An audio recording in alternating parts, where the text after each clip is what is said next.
ખેડૂત મિત્રો, હવે આપણે એક મરચીના પ્રગતિશીલ ખેડૂતના ફિલ્ડ ઉપર આવી ગયા છીએ. તો ચાલો તે ખેડૂત મિત્રનો પરિચય લઈએ. તો સૌથી પહેલા તમારું નામ? રાજેશભાઈ. રાજેશભાઈ. તમારું ગામ? ભાયાવદર.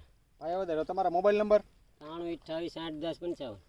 તો રાજેશભાઈ, આપણે અહીંયા કઈ રીતના આપણે ટ્રીટમેન્ટ કરેલી હતી? જ્યારે અઠવાડિયા પહેલા હું આવેલો અહીંયા ફિલ્ડ ઉપર, તમારા જ ફિલ્ડ ઉપર મરચીના, ત્યારે આપણે આમાં શું ટ્રીટમેન્ટ કરેલી હતી આપણે ખેડૂત મિત્રોને જણાવો.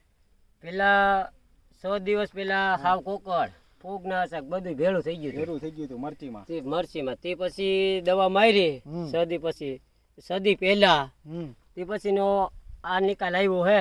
બરોબર છે.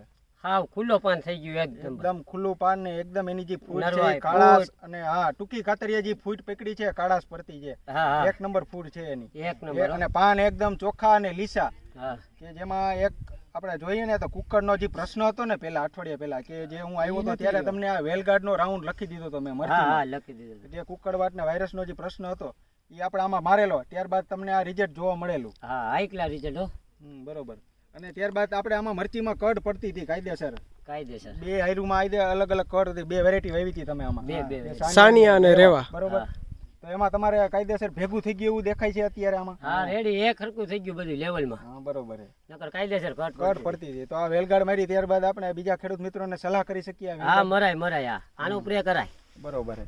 તો રાજેશભાઈ ધન્યવાદ તમારો. ધન્યવાદ.